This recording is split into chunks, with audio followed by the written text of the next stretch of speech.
कहानी की शुरुआत होती है एक फूलों से भरे मैदान से जो जिंदगी से लबरेज है।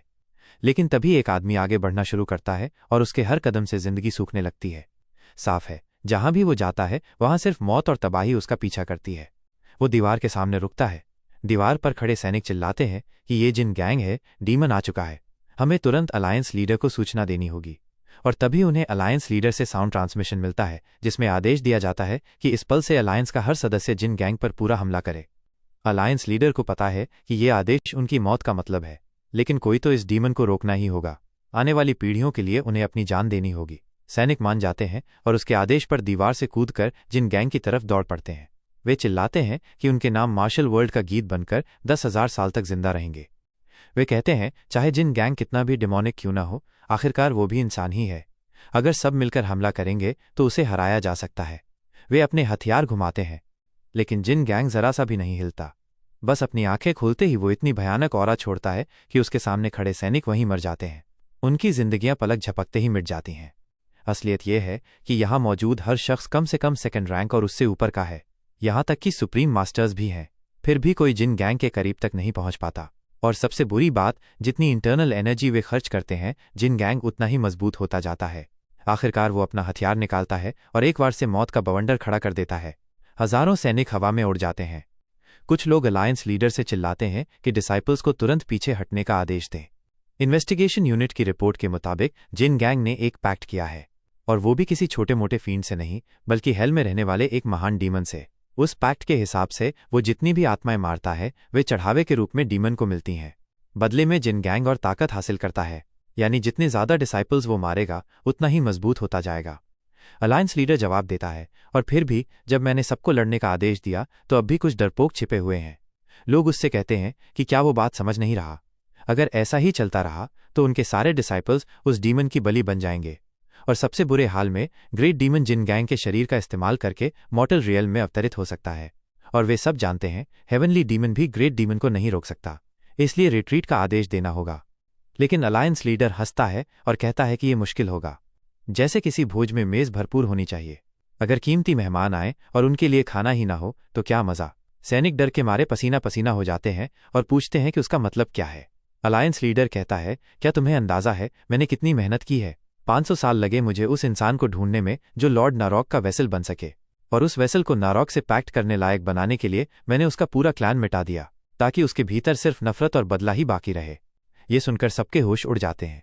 अचानक उसका असली रूप सामने आता है। उसकी खाल के अंदर असल में एक सर्पेंट इमेगाई है। वो कहता है कि ये वेसल अंतहीन कत्लेआम करेगा जब तक कि लॉर्ड नारॉक पूरी तरह उसमें समा ना जाए। सैनिक गुस्से में अपने हथियार निकालते हैं और पूछते हैं कि उसने अलायंस लीडर के साथ क्या किया है। लेकिन इमेगी जोर से हंसता है और कहता है कि वे सब गद्दार कमीने हैं। फिर वो मॉर्टल कॉम्बैट जैसा रेप्टाइल फिनिशर इस्तेमाल करके उन्हें तुरंत घोल देता है। वो कहता है कि जिस अलायंस लीडर को वे दशकों से फॉलो कर रहे थे, असल में वो मैं ही था, इमेगी शुरू से। तभी कमरे में जिन गैंग दाखिल होता है। इमेजी के चेहरे पर डर छा जाता है। वो कांपते हुए झुककर कहता है कि वो उसका वफादार सेवक है। वो उसके हाथ पांव बनकर उसकी हर आज्ञा का पालन करेगा। जिन गैंग पूछता है, क्या सच में? अगर ऐसा है तो तुम्हें मरना होगा। और वो अपनी तलवार उठाता है। इमेगी डर के मारे पूछता है कि उसका लॉर्ड उसके साथ ऐसा क्यों कर रहा है। जिन गैंग कहता है कि उसने अपनी पत्नी, बेटी और पूरा क्लैन खो दिया, और सिर्फ उसे मारने के लिए अपनी आत्मा डीमन को बेच दी। आंखों में आंसू लिए वो अपनी तलवार नीचे गिराता है और इमेगी को टुकड़े टुकड़े कर देता है। उसका वार इतना ताकतवर होता है कि न सिर्फ इमेगी मरता है, बल्कि उसके पीछे का पूरा पहाड़ और किला भी 2 हिस्सों में बंट जाता है।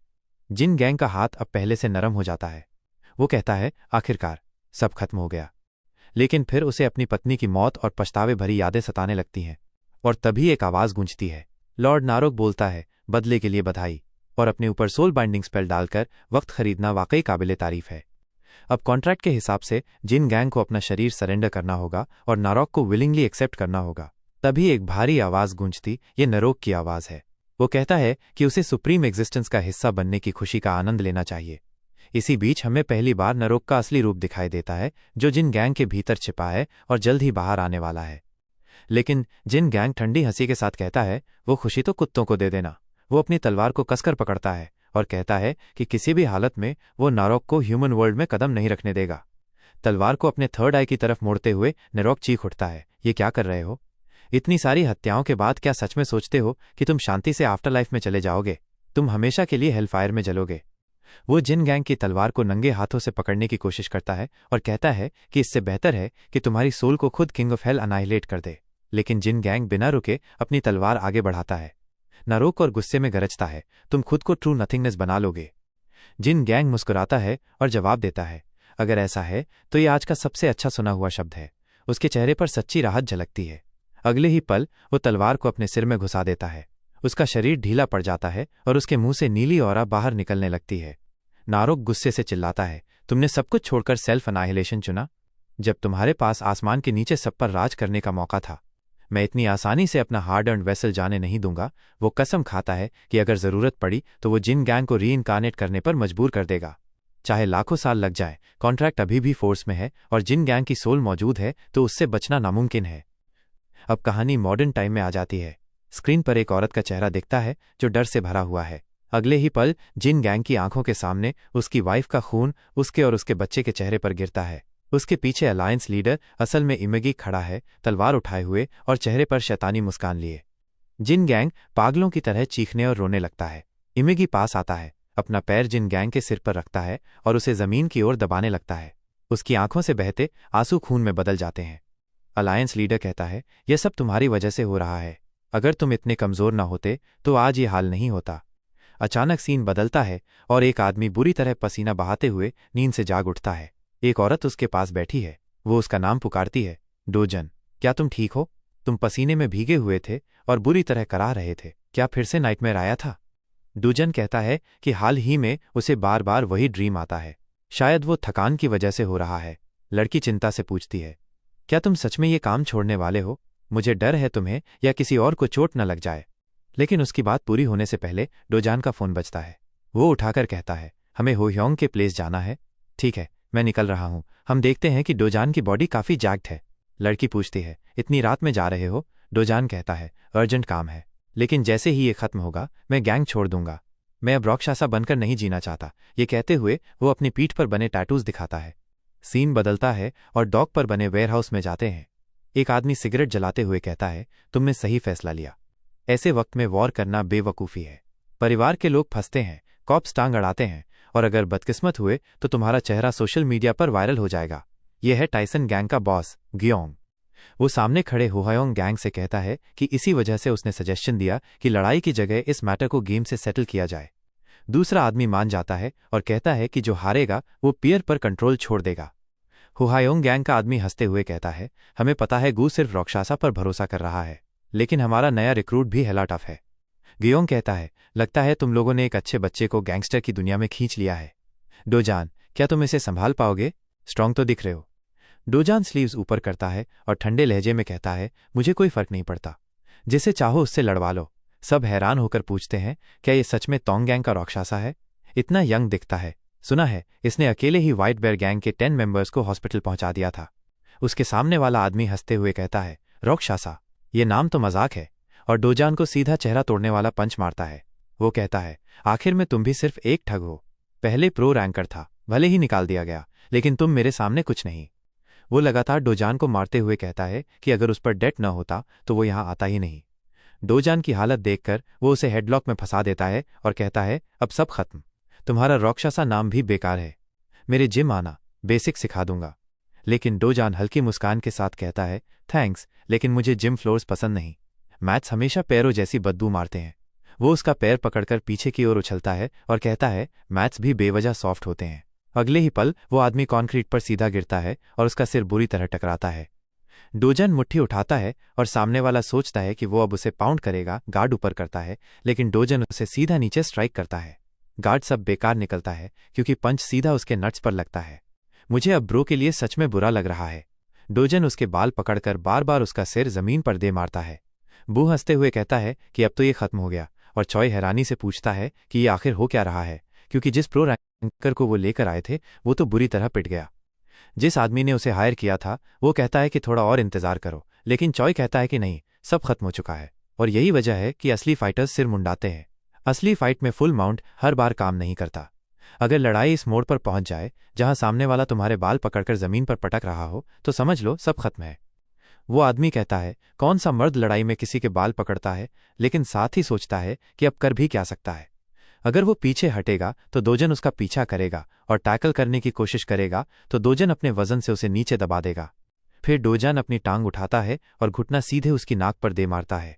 ये वार बार बार दोहराता है जब तक उसका चेहरा खून से भर नहीं जाता। वो आदमी डर से ऊपर देखता है और डोजन उसका चेहरा पकड़कर फिर से कंक्रीट पर दे मारता है। हाथ ऊपर उठाता है। डरा हुआ आदमी कांपती आवाज में कहता है, रुको। डोजान एक पल को ठिठक जाता है। उसे वो औरत याद आती है जिसने उससे कहा था कि वो न तो खुद चोट खाए और न ही किसी और को चोट पहुंचाए। लेकिन वो अपनी पकड़ और मजबूत कर लेता है और जैसे ही सामने वाला बोलने वाला होता है कि मैं हार गया, डोजान उस पर पूरी ताकत से वार करता है। उसका सिर कंक्रीट पर पटकते हुए कहता है, अब सब खत्म। और सबको दिखता है कि डर के मारे उस आदमी ने खुद पर पेशाब कर दिया है। गू आगे आकर कहता है कि यह शानदार काम था और अब से टाइसन गैंग ही स्पीयर को संभालेगी। डोजन खड़ा होकर अपने मुंह से खून पोंछते हुए कहता है कि अब इसके बाद वो किसी को चोट नहीं पहुंचाएगा और एक सामान्य जिंदगी जिएगा। लेकिन तभी हमें नूर रोक की आवाज सुनाई देती है। आखिरकार यही तो है जिन गैंग का रीइंकार्नेशन। सामने एक तेज नीली रोशनी दिखाई देती है। चॉय आगे आकर कहता है, कौन सा ओवर? ये कमीना अभी जिंदा है। अगर तू गैंगस्टर है तो मौत तक लड़ेगा। ये कोई खेल नहीं है। अगर तू इसे नहीं मारता तो पियर तेरा नहीं होगा। लेकिन डोजन उस पर ध्यान ही नहीं दे रहा। वो किसी और चीज में खोया हुआ है। चॉय उसे घूरते हुए कहता है, तू क्या कर रहा है? जब कोई तुझसे बात करे तो तुरंत जवाब देना चाहिए। लेकिन डोजन हाइपरफिक्सेटेड रहता है और चॉय चिल्लाता ही रहता है। जब कोई जवाब नहीं मिलता तो चॉय शैंक निकालकर कहता है, क्या तुझे पेट में छुरा घुसवाना है? बाकी लोग भी अपने हथियार निकाल लेते हैं। तभी गूज भी आगे आता है और कहता है कि उसका आदमी जवाब नहीं दे रहा क्योंकि चॉय बकवास कर रहा है और उसे अब बेहूदगी बंद करके सज्जनों की तरह ये खत्म करना चाहिए। चॉय गुस्से में कहता है, मेरी जान, ये पागल प्रवोक कर रहा है और मैं पीछे हट जाऊं? ड्यू जवाब देता है कि प्रवोक तो उसी ने शुरू किया था और डोजन से पूछता है कि क्या वो सहमत है। लेकिन डोजन बस इतना कहता है, तुम सबको सच में नजर नहीं आ रहा कि ऊपर क्या तैर रहा है? जू पूछता है कि वो किस बारे में बात कर रहा है। डोजन कहता है, सामने देखो। ये एक विशाल नीला ऑर्ब है, जैसे आसमान में नीली आग जल रही हो। डोजान अब भी समझने की कोशिश कर रहा है कि यह अचानक कैसे उसकी आंखों के सामने आ गया। उसका शरीर हिल नहीं रहा, जैसे स्लीप पैरालिसिस हो गया हो। नारोक फिर से गूंजता है, जिन गैंग का रीइंकार्नेशन। अब कॉन्ट्रैक्ट पूरा करने का समय आ गया है और वो जबरदस्ती डोजन के मुंह में समा जाता है। डोजन खांसने लगता है, गला पकड़ता है और बाकी सब लोग हैरानी से देखते हैं कि उसे क्या हो रहा है। वो हवा लेने की कोशिश करता है और पसीने से भीग जाता है। फिर हमें फ्लैशबैक दिखता है जिन गैंग के क्लान का सबके शव जमीन पर पड़े हैं, उसकी पत्नी और बच्चा भी। जिन गैंग उन्हें एक प्रॉपर दफन के लिए लाइन में लगाता है और अपनी पत्नी का सिर पकड़कर रोता है। कहता है, अलायंस लीडर सही था, सब मेरी गलती है, मैं कमजोर था, मुझे माफ करना कि मैं तुम्हें बचा नहीं पाया। तभी नरोक की आवाज आती है, क्या बदला लेना चाहते हो? अगर हाँ तो मैं तुम्हें ताकत दूंगा। और जब जेवायन गैंग ऊपर देखता है तो उसे वही नीली आग दिखाई देती है जो डोजन ने देखी थी। नरोक उससे कहता है कि उससे कॉन्ट्रैक्ट करो और एक बलिदान दो। जेवायन गैंग कहता है कि वो काफी समय से भूत की तरह प्रकट हो रहा है और पूछता है कि क्या यही चाहता था। वो अपनी पकड़ कसते हुए कहता है, ठीक है, मैं तुम्हें बलिदान दूंगा। उसे मारने वालों की कोई कमी नहीं है। अब उसके आंसू खून में बदल जाते हैं। वो कहता है कि अगर नारोक उसे ताकत देगा तो वो खुशी खुशी कॉन्ट्रैक्ट कर लेगा। नरोक कहता है कि अब से याद रखना, चाहे तुम्हारा शरीर सड़ जाए या गायब हो जाए, जब तक तुम्हारी आत्मा मौजूद है ये कॉन्ट्रैक्ट मांस और खून से बधा हुआ रहेगा। यह एक अनंत कॉन्ट्रैक्ट है जो उसे अनंत गुलामी में बांध देता है। यादों में नीली आग जेवायन गैंग को जलाने लगती है और वर्तमान में वही नीली आग डोजन को जिंदा जलाने लगती है और वो चीखने लगता है। नरोक कहता है कि अब से वो इंसान नहीं रहेगा और एक दानव बनेगा। जैसे ही आग उसे जलाती रहती है, डोजान को एक विजन दिखाई देता है। हम देखते हैं कि जेवायन गैंग उस ऑर्ब की तरफ देख रहा है। नरोक कहता है कि उसकी तलवार से जो भी मरेगा, चाहे वो सबसे छोटा कीड़ा हो, देश का राजा हो या खुद कोई देवता, सब उसके लिए भेंट बन जाएंगे। और उन भेंटों के बदले में वो उसे ओवरलॉर्ड डीमन स्टार देगा, जिससे पृथ्वी पर सभी जीव डरते हैं। असल में ये उसकी ताकत के टुकड़े होंगे जब तक वो बलिदानों से उसे ईंधन देता रहेगा। लेकिन एक बात याद रखनी होगी, जिस पल उसकी शक्ति उसके शरीर की सीमा से ज्यादा हो जाएगी, वो खुद भी एक भेंट बन जाएगा। डोजान की आंखों से आंसू बह रहे हैं। वो सोचता है कि अभी अभी ये सब क्या था। सांस फूलते हुए वो अपने हाथों की तरफ देखता है, सोचते हुए कि उसने अभी क्या देखा। वो कांप रहा है और कहता है कि उसे यकीन है उसका शरीर सच में जल रहा था। तभी चॉय उसकी गर्दन पर चाकू रख देता है, पूछता है कि वो क्या कर रहा है। अचानक चीखना, चिल्लाना और पागलों की तरह हरकत करना, क्या वो पूरी तरह पागल हो गया है? डोजन उसकी कलाई पकड़ लेता है और कहता है कि खुद देख ले, फिर पता चलेगा कि वो सचमुच पागल है या नहीं। चॉय हल्की हंसी हंसते हुए कहता है कि इसमें वाकई बहुत घमंड है, बिना डर के इस तरह अकड़ दिखा रहा है। वो कहता है कि आज ही ये मामला निपटा लेना चाहिए ताकि दोनों को फायदा हो। तभी उन्हें सायरन की आवाज़ सुनाई देती है। वे दोनों ऊपर देखते हैं और समझ जाते हैं कि पुलिस आ गई है। चॉय कहता है कि ऐसा लग रहा है जैसे राउंड की घंटी बज चुकी हो। तभी गू आगे आता है और कहता है कि आज यहीं रुकते हैं और जल्द ही फिर से मीटिंग सेट करेंगे। चॉय कहता है कम बख्त, और दोजन की पकड़ से हाथ छुड़ाता है। वो कहता है कि अगली बार ठीक से मिलेंगे और जमीन पर थूकता है। इस बार उनके पास डॉक मैनेजमेंट राइट्स और उनकी जिंदगियां दांव पर होंगी। डोजान गू से माफी मांगता है और कहता है कि ये सब उसी की वजह से हुआ, लेकिन गू कहता है कि कोई बात नहीं, वो तो वैसे भी कोई और बहाना ढूंढकर झगड़ा शुरू कर ही देता। ज्यादा जरूरी यह है कि डोजान बताए अभी क्या हुआ था। उसे लग रहा था कि वह कुछ देख रहा है। डोजन कहता है कि कुछ नहीं, बस हाल ही में थकान ज्यादा है और अजीब सपने आ रहे हैं। जब चॉय गाड़ी चला रहा होता है, वो अपनी कलाई की तरफ देखता है जो सूजी और नीली पड़ गई है। वो सोचता है कि ये कैसी ताकत थी। तभी उसका फोन बजता है। वो उठाता है और सामने कोई मिस्टर क्वी नाम का आदमी है। चॉय उससे कहता है कि डॉक मैनेजमेंट राइट्स की चिंता मत करो, वो जल्द ही वापस ले लेगा। क्वी कहता है कि अगर अभी उसके पास डॉक नहीं है तो वो अपनी डिलीवरी कोटास पूरी नहीं कर सकता। अगर ऐसा चलता रहा तो उसके लिए बिजनेस जारी रखना मुश्किल हो जाएगा। चॉय घबराकर कहता है कि वो किसी तरह सब ठीक कर देगा, बस उसे थोड़ा और समय चाहिए। उसने अब तक उसकी हर बात मानी है। कोई फोन कान से हटाते हुए कहता है कि उसकी बातें सच में परेशान कर रही हैं। जैसे ही चॉय उससे गिड़गिड़ाता है, कोई कहता है ठीक है। वो एक अजीब पत्थर को देखते हुए कहता है कि वो सूरज उगने तक थोड़ा और इंतजार करेगा। अगर तब तक चॉय डॉक पर कब्जा कर लेता है और हम देखते हैं कि उसके सामने ढेरों इंसानी लाशें पड़ी हैं। शायद ये इमागी का वर्तमान समय है। कोई कॉल काटते हुए कहता है कि अगर वो देर करेगा तो सप्लायर बदल देगा। चॉय कहता है कि ये कमीना हमेशा गलत समय पर ही कॉल करता है। वो पूछता है कि आज सूरज कितने बजे निकलेगा। ड्राइवर कहता है शायद 6 बजे। चॉय कहता है कि उसे बिल्कुल सही समय चाहिए क्योंकि उन्हें अभी टाइसन को मिटाना होगा। अगर नहीं किया तो सब मर जाएंगे। डोजान अपने घर लौटता है। हमें आखिरकार पता चलता है कि उस औरत का नाम जुआ है। वो सोचता है कि शायद वो सो रही होगी, लेकिन नीचे देखते हुए उसे घर में बहुत सारे पैरों के निशान दिखते हैं। उसे एहसास होता है कि घर में अवांछित मेहमान आ चुके हैं। अचानक कोई उस पर हमला करता है, लेकिन वो तुरंत बच जाता है। वो आदमी के चेहरे पर कोहनी मारता है और छाती पर लात, फिर बाएं हाथ से भी वार करता है। वो उसे तुरंत बेहोश कर देता है। वो उसके चेहरे पर हाथ रखकर कहता है, अगर तुम अंधे नहीं होना चाहते तो सच बताओ, वो औरत कहाँ है जो यहाँ थी? तभी कोई ताली बजाता है और कहता है कि उसने एक अच्छे फाइटर को पल भर में गिरा दिया, बिल्कुल वैसे ही जैसे अफवाहों में सुना था। वो अपना परिचय देता है। वो हो हयोंग गैंग का एनफोर्सर कैप्टन है। उसका नाम गिल तायक है। वो कहता है कि माफ करना, उसने उसके परिवार को स्ट्रीट ठग की तरह बंधक बना लिया, लेकिन ये उसके ऊपर से आए आदेश हैं, इसलिए वो कुछ नहीं कर सकता। हम देखते हैं कि जुआ के गले पर चाकू रखा है। डोजान कहता है कि वो उन्हें मार डालेगा। जेल कहता है कि समय बर्बाद मत करो। उसे पता है कि वे दोनों प्रोफेशनल हैं, यहाँ भावनाओं की जरूरत नहीं है। डोजान पूछता है कि उसे चाहिए क्या।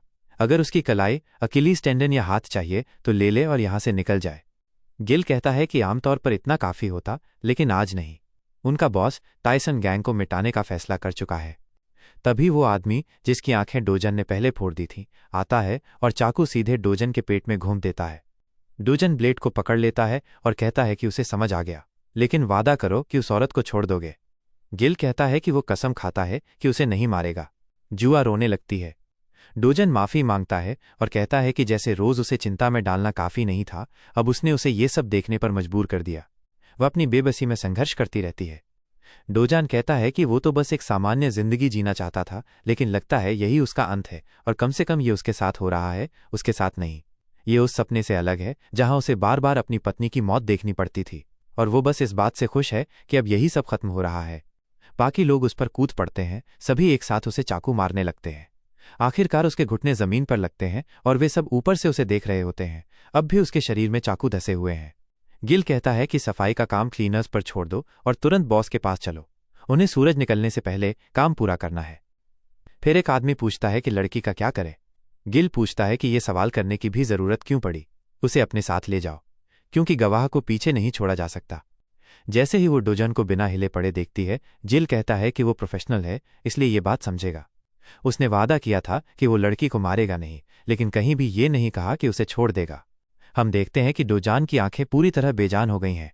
जैसे ही वो लड़की उनके पास से गुजर रही होती है, वो लगातार जूझ रही होती है। एक आदमी उस पर टिप्पणी भी करता है, और उससे कहता है कि पॉजिटिव सोचो क्योंकि उसका अच्छे से ख्याल रखा जाएगा। लेकिन अचानक उसे तेज दर्द महसूस होता है और नीचे देखता है कि डोजन ने उसकी जांघ में चाकू घोंप दिया है। ये वही चाकू था जो डोजन के कंधे में फंसा हुआ था। अब वो और भी झुक चुका है। वो आदमी चिल्लाता है और चाकू निकालने की कोशिश करता है और डोजन से कहता है कि उसे तो बस चुपचाप मर जाना चाहिए था। गिल उसे चेतावनी देता है कि चाकू मत निकालो क्योंकि उसका खून हर तरफ उड़ने लगता है। डोजन फर्श पर बहुत तेजी से खून बहा रहा है और जिल कहता है कि इसे मानना ही पड़ेगा कि उसने होश में आए बिना आर्टरी पर सटीक वार किया। वो सच में राक्षसा कहलाने के लायक है। अब वो डोजन के ऊपर बैठकर उसकी गर्दन पर चाकू रखता है। वो कहता है कि अब इसे शांति से स्वीकार कर लो और नर्क में आराम करो। वो उसकी गर्दन काट देता है जिससे खून बहने लगता है। गिल कहता है कि जल्दी करो, उन्होंने पहले ही बहुत समय बर्बाद कर दिया है। उनमें से एक पूछता है उस आदमी के बारे में जिसकी टांग पर चाकू लगा था, जिसका नाम डो है। गिल कहता है कि अगर फेमोरल आर्टरी कट गई है तो वो 2 मिनट से भी कम समय में मर जाएगा। क्लीनर्स उसका भी काम देख लेंगे। वे सब वहां से निकल जाते हैं और डोजन की लाश फर्श पर पड़ी रहती है। जल्द ही डियोस की बारी भी आएगी। डियो क्यों रोने लगता है? उसे एहसास होता है कि उसकी जिंदगी अब खत्म होने वाली है। वो घबरा कर देखता है और पूछता है कि ये वो क्या देख रहा है। हम साफ देख सकते हैं कि उसकी आंखों में सिर्फ डर है, क्योंकि वो और कुछ नहीं बल्कि नरक का गेट है जो उसकी लाइफ एनर्जी खींच रहा है, क्योंकि ये नुरुक के लिए एक बलिदान है। अपार्टमेंट के बाहर वैन में गिल चॉय से कहता है कि उसने काम पूरा कर दिया, हिट अब खत्म हो चुका है। तभी वे एक तेज धमाका सुनते हैं। जिल ऊपर देखता है और सोचता है कि ये आवाज क्या थी। उनकी कार के सामने कोई खड़ा है। एक आदमी कहता है कि ये ऊपर की मंजिल से गिरा होगा। जिल कहता है कि लाइट ऑन करो। जैसे ही वे करते हैं वे देखते हैं कि डोजन उनके सामने खड़ा है, हाथ में चाकू लिए हुए। गिल पूछता है कि वो आखिर है क्या वो सचमुच कोई शैतान है? डोजन अब सीधे उनकी हेडलाइट्स में खड़ा है। नारोक कहता है कि क्योंकि उसने कॉन्ट्रैक्ट के अनुसार बलिदान दिया है, अब वो उसे अपनी शक्ति देगा। हम देखते हैं कि डोजान का गला अब अपने आप ठीक हो रहा है और नुरुक की एनर्जी उसके शरीर से बाहर निकल रही है। अब सीन बदलता है एक टैरो बार हेक्स पर। वहां खड़ी औरत गू से बात कर रही है और कहती है काफी समय हो गया। वो पूछती है कि क्या उसे वही चाहिए जो उन्होंने संभाल कर रखा है। वो पूछता है कि जब भी वो यहाँ आता है तो कभी कोई ग्राहक क्यों नहीं होता। उसे हैरानी होती है कि ये जगह अब तक कैसे चल रही है। वो कहती है कि ये सब ऐसे ग्राहकों की वजह से है जैसे वो जो टैरो कार्ड रीडिंग्स पर विश्वास करते हैं। वो कहता है कि सुनकर लगता है कि वो उसे एक ऐसा बेवकूफ़ कह रही है जो उसकी उम्र में भी अंधविश्वास पर भरोसा करता है। वो हंसती है और कहती है कि वो उसका वैल्यूड रेगुलर है। जू कहता है कि सच में ये अजीब है। शुरू में उसने बस मज़े के लिए करवाया था, लेकिन एक भी बार उसकी रीडिंग गलत नहीं हुई। वो औरत कहती है कि उसकी हर रीडिंग अच्छी आई है। इसका मतलब है कि वो बस संयोग से एक बेहतरीन रीडर से मिला है और ये प्लेसीबो इफेक्ट जैसा है। वो कहता है कि वो बस इसे टालने की कोशिश कर रही है और कोई आश्चर्य नहीं कि उसके पास ग्राहक नहीं है। वो कहती है कि फॉर्च्यून टेलिंग तभी मायने रखता है जब ये मज़ेदार हो, और कहती है कि चलो एक कार्ड निकालो क्योंकि काफ़ी समय हो गया। वो 3 कार्ड चुनता है। जैसे ही वो उन्हें पलटती है वो बहुत उलझन में दिखती है। वो पूछता है कि क्या हुआ। वो कहती है कि पहला कार्ड पास्ट को दर्शाता है और इसका मतलब है विक्ट्री। यह कार्ड प्रेजेंट है और बताता है कि वो अब तक जीतता ही आया है और इस समय फुलफिलमेंट की स्थिति में है। यह फ्यूचर है, इसका मतलब है चेंज। दूसरे शब्दों में अपनी पिछली जीतों की वजह से वो भविष्य में एक बड़ा बदलाव अनुभव करेगा।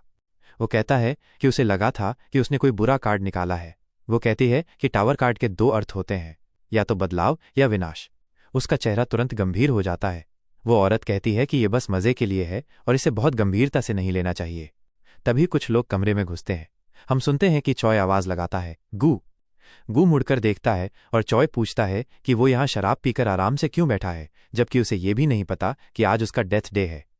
गू हंसते हुए कहता है कि वो वाकई बहुत मेहनती है क्योंकि वो ओवरटाइम कर रहा है। ट्रॉय उसे ताने मारते हुए कहता है कि आखिरी वक्त तक ड्रामा करने की जरूरत नहीं है और अपने आदमियों से कहता है कि उसे मार दो। गू अपने गिलास की पकड़ मजबूत करता है और फिर उसे फेंक देता है, जो सीधा एक आदमी के चेहरे पर लगता है। तुरंत वो कोहनी से वार करता है और उसका चाकू पकड़ लेता है। वो चाकू उसके हाथ से निकालकर दूसरे आदमी के गले में घोंप देता है और बाथरूम की तरफ बढ़ने लगता है। चॉय चिल्लाता है कि उसे भागने मत दो, क्योंकि उन्हें ये काम सूरज उगने से पहले खत्म करना है। उन्हें गू का पीछा करके उसे मारना ही होगा, जबकि गू भाग रहा है। वो मुड़ता है और पीछे भाग रहा आदमी कहता है कि वो तो चूहे की तरह भाग रहा है। लेकिन ये सब गू की योजना का हिस्सा था, क्योंकि वो उसी का इंतजार कर रहा था और उस मोड़ को चारे की तरह इस्तेमाल कर रहा था। जैसे ही वो आदमी जवाबी हमला करने आता है, वो कोने से टकरा जाता है और समझते ही गू उसका गला काट देता है। दूसरा आदमी भी मोड़ से आता है और उसका भी गला काट दिया जाता है। गू कहता है कि चॉय, जो खुद एक ब्लेड मैन है, अच्छी तरह जानता है कि ये स्थिति क्या मायने रखती है। चॉय उसे गाली देता है और कहता है कि उसने दाहिने कोने का फायदा उठाया। गू हंसते हुए कहता है कि हर स्वॉर्ड्समैन इस पोजीशन से नफरत करता है, क्योंकि एक तंग दाहिने कोने में हमलावर का दाहिना हाथ दीवार से रुक जाता है, लेकिन बचाव करने वाला अपनी तलवार आसानी से घुमा सकता है। बेशक इसका तोड़ भी है।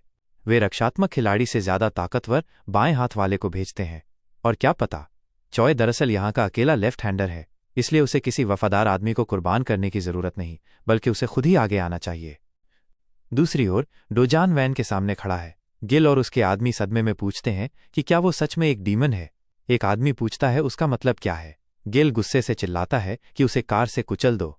ड्राइवर पूरी स्पीड से एक्सीलेटर दबाता है और डोजन को सीधा टक्कर मारता है। डोजन बार बार अपनी चाकू के पिछले हिस्से से विंडशील्ड पर प्रहार करता है जब तक कि वो टूटने न लगे। जैसे ही शीशा चटकने लगता है, ड्राइवर घबराहट में समझ नहीं पाता क्या करे। डोजन उसके चेहरे पर वार करता है और विंडशील्ड तोड़कर अंदर कूद जाता है। एक आदमी उस पर चिल्लाता है, लेकिन तुरंत उसका गला काट दिया जाता है। यह समझते हुए कि उसका बहुत खून बह रहा है, वो घाव दबाने की कोशिश करता है। जबकि वो व्यस्त है, डोजान सीट पकड़कर पीछे की तरफ बढ़ता है। दूसरा आदमी उसे रोकते हुए कहता है कि पास मत आना। डोजान चाकू हवा में उठाता है और नीचे वार करता है। ये वार उसके ब्लेड को काटते हुए उसके खोपड़ी तक पहुंच जाता है। गिल डर से स्तब्ध हो जाता है। वो कहता है कि डोजान का चाकू टूट गया है और पूछता है कि क्या वो सच में इस टूटे हुए ब्लेड से उसका सिर फाड़ने की कोशिश करेगा, उसे फ्रीक कहकर। हम देखते हैं कि वैन के पीछे से तेज रोशनी आ रही है। जिल खुद को संभालता है क्योंकि वैन दूसरी कार से टकराती है और डोजन विंडशील्ड से बाहर जा गिरता है। फिर भी उसकी आंख से नुरोक की औरा रिस रही होती है और वो जमीन पर घिसटता है। सिर्फ एक कार का अलार्म बज रहा है और डोजान जमीन पर पड़ा है। गिल घबराकर दरवाजा खोलता है और भागने का मौका लेता है, लेकिन डोजन धीरे धीरे फिर खड़ा हो जाता है। वो कहता है कि ऐसी हालत में मरना बेकार होगा। कार से बाहर फेंके जाने के बाद भी वो दोनों चाकू उठाता है और कहता है कि आकर कोशिश करो। डोजान टूटे हुए चाकू के साथ तुरंत पलटता है और पूरी ताकत से हमला करता है। गिल झुककर बचता है और कहता है कि ये बहुत बड़ा मूवमेंट था। शायद वो मॉन्स्टर है, लेकिन अगर उसने रीजन खो दिया है तो उसके पास मौका है। गिल गैप का फायदा उठाने के लिए आगे आता है, लेकिन डोजन घूमते हुए कोहनी से उसके चेहरे पर जबरदस्त वार करता है। ये वार इतना भारी होता है कि गिल लड़खड़ाकर वैन से टकरा जाता है। डोजान तुरंत गैप बंद करता है और टूटे हुए चाकू को ऊपर उठाकर नीचे वार करता है। गिल अपनी बांह से रोकता है और कहता है कि अब उसका मौका है, क्योंकि उसने डोजान को फंसा लिया है। वो वार करते हुए कहता है कि डोजान का बायां हिस्सा खुला है और सीधा उसके गले की तरफ जाता है, लेकिन डोजन अपने टूटे हुए चाकू से तुरंत गिल की बांह में वार करता है। और जब गिल आगे वार करता है, डोजान चाकू वहीं अटका देता है, जिससे गिल खुद ही अपनी बांह काट लेता है। गिल चीखने लगता है क्योंकि वो देखता है कि डोजन अभी भी पूरी ताकत से ऊपर बढ़ रहा है और वो किसी तरह अपने दूसरे हाथ से उसे रोक लेता है। और जब बात दूसरे हाथ की आती है तो वो कहता है कि उसे पूरा यकीन था कि तलवार डोजन के दाएं हाथ में थी, लेकिन शुरू से ही ये सब एक चाल थी। डोजान तलवार गिल के हाथ में ही छोड़ देता है और दोनों हाथों से उसकी कलाई पकड़ लेता है और फिर अपनी ही छुरी से उसके सीने में वार कर देता है। वह पूछता है कि जुआ आखिर कहाँ है। गिल मुंह से खून बहाते हुए पूछता है कि क्या वो उस औरत की बात कर रहा है, और कहता है कि उसने उसे बलि सैक्रिफाइस के रूप में चढ़ा दिया। जब वो सीधा डोजन की आंखों में देखता है, डोजन पूछता है कि ये सब बकवास वो किस बारे में कर रहा है। गिल कहता है कि उसे बेवकूफ मत बनाओ। उसकी गर्दन कटने के बाद भी वो जिंदा लौट आया और वो उसी कमीने जैसा है जिसने उससे बलि लाने को कहा था। अब जबकि सूरज उग चुका है, गिल कहता है कि आखिर में दोनों ही बस डीमंस हैं। टेरर बार में हम देखते हैं कि दरवाजे के सामने दो आदमी पहरा दे रहे हैं। वे कहते हैं कि अंदर जाने में इतना समय क्यों लग रहा है, क्या उन्हें अब गू को गिरा देना चाहिए। दूसरा आदमी कहता है कि उन्हें सिर्फ दरवाजे की रखवाली करने का ही हुक्म मिला था। 10 से भी ज्यादा आदमी अंदर गए हैं, तो चिंता की क्या बात है। तभी कोई उनकी तरफ बढ़ता है। वह और कोई नहीं बल्कि कुई खुद है। वे उसे देखते हैं और कहते हैं कि यहीं रुक जाओ, आज बार बंद है, कहीं और जाओ। कुई कहता है कि उसे अंदर जाना ही है क्योंकि उसकी अपॉइंटमेंट है। एक आदमी कहता है कि बार बंद है, क्या वो बहरा है। उसका दोस्त कहता है कि उसे जाने दो, झगड़ा मत शुरू करो। लेकिन जब वो अपने दोस्त की तरफ देखता है तो लगता है कि वो सांस लेने में दिक्कत महसूस कर रहा है। उसकी गर्दन फूलने लगती है और उसका साथी घबराकर पूछता है कि क्या हो रहा है। तभी हम देखते हैं कि उसकी गर्दन से सीधा एक पेड़ उगने लगता है। अगर किसी ने डेडली प्रेमोनिशन खेला है तो ये बिल्कुल वैसा ही लगता है। उसकी गर्दन से पूरा पेड़ उगाता है और वो आदमी हवा में तैरने लगता है। उसका साथी डर के मारे सहम जाता है। कुई मुस्कुराते हुए कहता है कि उसने पहले ही कहा था कि उसकी अपॉइंटमेंट है। उन्होंने वादा किया था कि सूर्योदय पर मिलेंगे। और वो ये सब कहकर भी उस आदमी को मुस्कुराकर देखता है, भले ही उसने उसके दोस्त को पेड़ बना दिया हो। बार के अंदर चारों तरफ लाशें बिखरी हुई हैं। एक आदमी डरते हुए आगे बढ़ता है। उसके बाएं हाथ में छुरी है और वो कोने से झटके से वार करता है। गू कहता है कि उसे जरूर भेजा गया है क्योंकि वो लेफ्टी है, लेकिन वो बस एक बेकार आदमी है। गू पहले ही दूरी घटा देता है और बार बार उसके पहलू में छुरा घोंप देता है। वो पूछता है कि चॉय कब तक अपने गुर्गे भेजता रहेगा, जबकि वो जानता है कि ये कभी खत्म नहीं होगा। अगर हिम्मत है तो चॉय खुद सामने आए। इसी बीच एक आदमी कहता है कि वो सामान ले आया है। चॉय कहता है कि बहुत देर कर दी, जल्दी डालो, और वे उसमें पेट्रोल डालकर आग लगाने की तैयारी करते हैं। गू इसकी गंध सूंघ लेता है। चॉय कहता है कि चूहे की तरह छुपकर बैठा रहे, अब वो उसे जिंदा भून देगा, चाहे इसका मतलब अपने ही आदमियों की लाशें जलाना क्यों न हो। तभी हम सुनते हैं कि क्वी गा रहा है। वो कहता है कि गोल सूरज निकल आया है। चॉय का हाथ एकदम रुक जाता है। वो आगे बढ़ता रहता है और सूर्योदय का गीत गाता रहता है। सब उसे भय से देखते हैं। चॉय पूछता है कि उसे ये जगह कैसे मिली। क्वी कहता है कि और कैसे, उन्होंने तो सूर्योदय पर मिलने का वादा किया था। चॉय कहता है कि काम लगभग हो ही चुका है और पूरी कोशिश करता है कि लाइटर जल जाए। वो कहता है कि जैसे ही वे बंदरगाह पर कब्जा कर लेंगे, वो कोटा भी आसानी से पूरा कर लेगा। लेकिन क्वी मुस्कुराकर कहता है कि ये फूल ले लो, उसने बहुत मेहनत की है और अब वो रिटायर हो सकता है। और हम देखते हैं कि फूल असल में उसी आदमी के सिर से उग रहे हैं जिसे वो साथ लेकर आया है। वापस डोजन पर वो पूछता है कि डीमन कहने का क्या मतलब है, क्या वो उसे बेवकूफ़ बना रहा है। गिल पूछता है कि क्या उसे सच में नहीं पता कि वो क्या है। वो इंसानों का शिकारी है, एक डीमन जो इंसानों का मांस और यहां तक कि आत्मा भी खाता है। गिल दर्द से चीखने लगता है। डोजान सोचता है कि उसके साथ क्या हो रहा है। फिर उसके सीने से सफ़ेद शाखाएं निकलने लगती हैं और उसके शरीर से पेड़ उग जाता है। गिल दर्द से चिल्लाता रहता है। गिल कहता है कि कुछ साल पहले एक डीमन उसके पास आया था। उसने कहा था कि अगर वो इंसान उसे देगा तो उसकी जान बख्श दी जाएगी। उसने अपने आदमियों को भी गुप्त रूप से ये बीज खिलाए। उसका बॉस भी इस सौदे में फंस गया था जैसे कोई मूर्ख, और अब यही नतीजा निकला है। जैसे जैसे पेड़ उगता है, गिल सूखने लगता है। वो कहता है कि अगर डोजन उससे मिलना चाहता है तो उसे गू के पास जाना होगा, वो उसे वही ऑफर देगा। और इसी बीच गिल पूरा का पूरा पेड़ बन जाता है। उसके कपड़े भी हवा में तैर रहे होते हैं। वापस क्वी की तरफ वो एक कली तोड़ता है और चॉय से कहता है कि इसे निजी तौर पर मत लेना। जिस दिन वो उससे मिला था, शायद उसी दिन उसकी मौत हो जाती, लेकिन उसकी वजह से वो 5 साल और जी गया। अब उसकी पूरी टीम पेड़ बन चुकी है। क्वी कहता है कि अब जब उसने अपने प्रीडिसेसर को विदा कर दिया है तो अब व्यापार की बात करनी चाहिए। वो गू को अपना नया पार्टनर कहता है। गू पूछता है कि वो किस बकवास की बात कर रहा है। क्वी कहता है, devil, evil spirit, demon, yokai, rakshasa. हर देश इसे अलग नाम से बुलाता है। इस देश में आमतौर पर इसे रक्षसा या डीमन कहते हैं। वो कहता है कि घबराने की जरूरत नहीं है क्योंकि वो तो बस एक डील पेश करने आया है। गू पूछता है कि कैसा सौदा। क्वी मुस्कुराते हुए कहता है, बहुत शानदार सौदा। वो कहता है कि वो उसे अपने नॉर्थ कोरिया और चाइना के पार्टनर्स से मिलवाएगा। उसे बस इतना करना है कि जिन लोगों पे उसका कंट्रोल है उनका इस्तेमाल करके इलीगल इमिग्रेंट्स को अंदर लाना है। गूस कहता है कि ये तो उसकी उम्मीद से ज्यादा आसान है। उसे लगा था कि वो उससे उसकी आत्मा बेचने को कहेगा। क्वी कहता है कि उनकी भी अपनी परिस्थितियां हैं, वे बस ऐसे ही बेवजह इंसानों को नहीं खा सकते। उस जैसे पार्टनर की बहुत वैल्यू है। वो इस बिजनेस का पूरा मुनाफा ताओंग गैंग के लिए रख सकता है। उसे बस इमिग्रेंट्स में से तंदुरुस्त दिखने वालों को चुनना है और हर हफ्ते क्वी को भेजना है। गू पूछता है कि अगर वो कोटा पूरा नहीं कर पाया या उसे मना कर दिया तो क्या उसका हाल मिस्टर चॉय जैसा होगा। क्वी कहता है, हाँ, लेकिन वो उससे ज्यादा जिएगा क्योंकि वो ज्यादा काबिल और समझदार है। गू थोड़ी देर सोचता है, फिर कहता है, माफ करना, लेकिन इस जिंदगी में 3 चीजें हैं जो वो कभी नहीं बेचेगा। वह क्वी की उंगलियां काट देता है और उसका गला भी चीर देता है। वो कहता है, पहली चीज है इंसान। वो मुस्कुराते हुए मुड़ता है, साथ ही क्वी की अकेली टेंडन भी काट देता है। जैसे ही क्वी गिरने लगता है, जी उसकी पीठ पर बार बार छुरा घोंपना शुरू कर देता है और कहता है कि दूसरी चीज है ड्रग्स। वो चाकू हवा में उठाता है, लेकिन तीसरी चीज बोलने से पहले ही क्वी की पीठ से एक अजीब फ्लाई ट्रैप निकलता है जो गू का हाथ चबा डालता है। क्वी कहता है कि उसने अपनी बात वापस ले ली है कि जीव समझदार है। असल में उसे उसका गट्स और भी पसंद आया। काफी समय बाद उसने ऐसा इंसान देखा है जो उससे डरता नहीं। फिर वो गू का गला पकड़ लेता है और कहता है कि उसे एक और मौका देगा अपना फैसला बदलने का। उसकी उंगली से एक सीड उगने लगता है।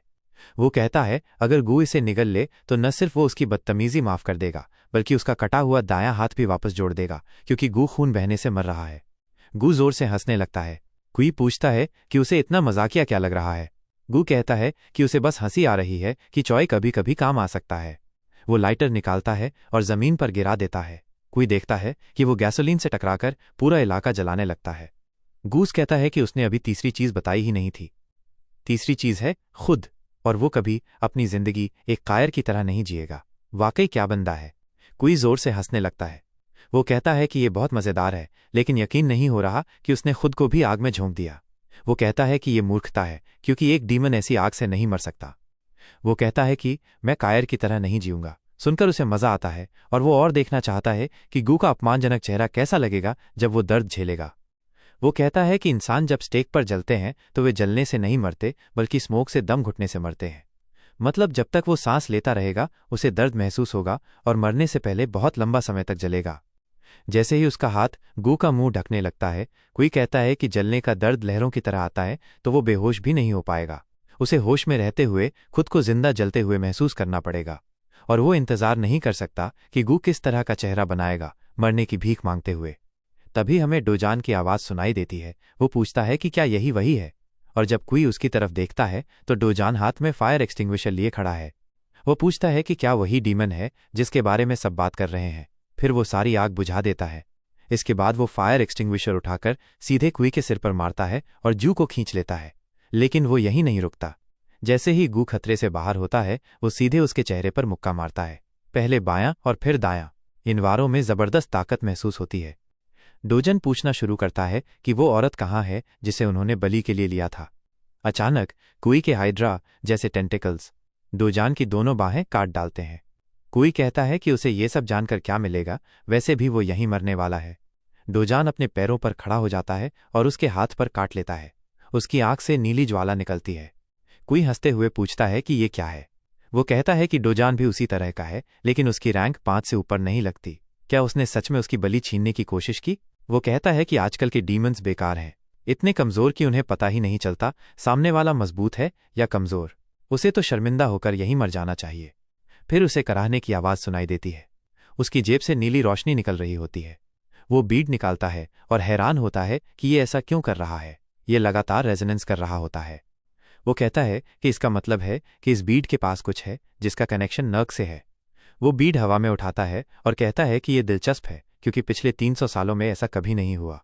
वो बीड को डोजान के सिर पर पटक देता है, उसे बेहोश कर देता है। वो कहता है कि लगता है डोजान की पीठ पर किसी बड़े का हाथ है, वो उसे छोड़ देगा। लेकिन वो समझ नहीं पा रहा कि नर्क से कोई इतना कमजोर डीमन जैसे डोजन से सौदा क्यों करेगा। वो हमेशा से नर्क के असली लोगों से मिलना चाहता था, और उसे पूरा भरोसा है कि वो डोजन से कहीं ज्यादा अच्छा कर सकता है। तो अगर उसका बैकर देख रहा है तो उसे कभी भी बुला सकता है। ये कहते हुए वह उन सीड्स को खाता है जो उसने लाशों से उगाए थे।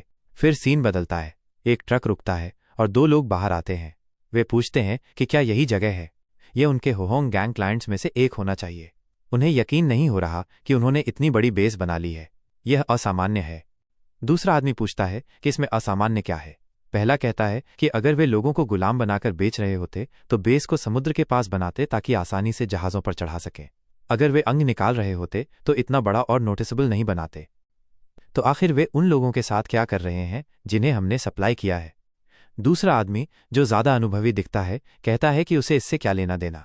उन्हें तो बस वही करना है जो उनसे कहा गया है। वो दरवाज़ा खोलता है और सबको बाहर आने को कहता है। वो कहता है कि वे व्यस्त हैं, इसलिए उन्हें इंतजार मत कराओ और उन्हें जल्दी जाना है। पीछे की तरफ हम जुआ को देखते हैं जिसका सिर उसके घुटनों में है। वो आदमी उसके बाल पकड़कर खींचता है और पूछता है कि क्या उसने सुना नहीं। हम देखते हैं कि उसकी आंखें बिल्कुल खाली हैं, जिनमें कोई भी भाव नहीं है। वो पूरी तरह अपना होश खो चुकी है। वो आदमी सोचता है कि उन्होंने उसके साथ ऐसा क्या कर दिया। असल में ये आदमी एक कॉप है। वो इस साल का दूसरा सबसे ऊंचा ग्रेजुएट था, और पुलिस चीफ जैंग ने कहा था कि पहला ग्रेजुएट बहुत ज्यादा ध्यान खींचता है, इसलिए ये काम दूसरे ग्रेजुएट के लिए बिल्कुल सही है। उसने कहा था कि ये देश की खातिर वो एक हीरो बनेगा। हमें ये भी पता चलता है कि चीफ का पूरा नाम जांग संकील है। कॉप उससे पूछता है कि हीरो बनने का मतलब क्या है, और संकील कहता है कि लापता लोगों के मामलों की संख्या सालों से बढ़ रही है। ये सब हायोंग गैंग का काम है जो फॉरेन सिंडिकेट से जुड़ा हुआ है, और वो उनकी जांच करेगा और एक मेंबर बनकर अंडरकवर जाएगा। पूरा 1 साल अंडरकवर काम करने के बाद अचानक चॉय ने टाइसन गैंग से लड़ाई शुरू कर दी, जिससे एक डिलीवरी स्पॉट खाली हो गया और कॉप्स ने पहली बार अपनी आंखों से ह्यूमन ट्रैफिकिंग देखा। यहां तक कि वे हाइल पार्टनर्स के हेडक्वार्टर्स तक पहुंच गए। वह जुआ को बालों से घसीटते हुए कहता है कि यहां से निकलो। यहां आते वक्त उसने चीफ को रिपोर्ट दी थी, जल्दी ही रीइंफोर्समेंट्स आ जाएंगी और सब खत्म हो जाएगा। वो अपने पार्टनर को सुनता है जो पूछ रहा है कि ये सब क्या कर रहे हैं। जब वो उसकी तरफ देखता है तो पार्टनर ने चाकू निकाल रखा होता है। वो पूछता है कि सब अचानक पागल क्यों हो गए, जबकि उन्होंने वही किया जो उनसे कहा गया था। एक आदमी कहता है कि ये सब कोई ऑर्डर था और होहोंग गैंग के साथ सौदा अब खत्म है। अब से हो हयोंग गैंग उनका पार्टनर नहीं बल्कि माल गुड्स है। उसका पार्टनर उससे कहता है कि बकवास बंद करो और पूछता है कि गुड्स से तुम्हारा क्या मतलब है। वो आदमी जिसका चेहरा चबाए हुए बबलगम जैसा दिखता है कहता है कि संघर्ष करना बेकार है और इसे स्वीकार करो। वो वेटरन जो साफ तौर पर डरा हुआ है अपने डर को ताकत बनाकर उस पर हमला कर देता है। वो सिर की तरफ वार करता है लेकिन वो आदमी आसानी से बच निकलता है और अपनी मुट्ठी पीछे खींचकर जबरदस्त मुक्का मारता है। उसका मुक्का इतना भारी होता है कि कॉप के शरीर के साइड से आते बाहर निकल जाती हैं। टू अपने आदमियों से कहता है कि इस आदमी की वैल्यू अब प्रोडक्ट के तौर पर गिर गई है क्योंकि इसके ऑर्गन्स बुरी तरह से डैमेज हो गए हैं। इसे बाहर फेंक दो या किसी कस्टमर को फ्रीबी की तरह दे दो। बाकी सबको प्रोडक्ट्स में बदल दो क्योंकि उन्हें आज ही शिप करना है। और जुआ अभी भी किसी भी चीज़ पर कोई प्रतिक्रिया नहीं दे रही। हम देखते हैं कि कॉप और बाकी लोग उल्टी कर रहे हैं एक बैरल में। उन्होंने उन्हें दवाई खिलाई ताकि जबरदस्ती उल्टी कराई जाए और फिर उनके शरीर धोए जाएं। टू पूछता है कि पार्टनर के लिए कितने स्पेशल प्रोडक्ट्स हैं। दूसरा आदमी कहता है 2 प्रीमियम। टू कहता है कि उन दोनों को प्रीमियम गुड्स की तरह पैक करो और बाकी को रेगुलर। वो आदमी सबको लाइन में खड़ा करता है और दरवाजे से सीधे अंदर भेज देता है। कॉप कहता है कि पेट की सारी सामग्री खाली करने का मतलब यही है कि उनका असली मकसद ऑर्गन ट्रैफिकिंग है। आखिरकार अपने ही लोगों के साथ ऐसा करना पागलपन है, लेकिन अगर वो थोड़ा और इंतजार करे तो रीइंफोर्समेंट्स आ जाएंगे। वो पीछे मुड़कर जुआ की तरफ देखता है जो अब भी किसी भी चीज़ पर प्रतिक्रिया नहीं दे रही, जबकि उसके पीछे खड़ा दूसरा आदमी डरा हुआ है। कॉप उससे पहले कि अपनी गलती पर माफ़ी मांगता है और कहता है कि थोड़ी देर और सह लो और कभी हार मत मानो।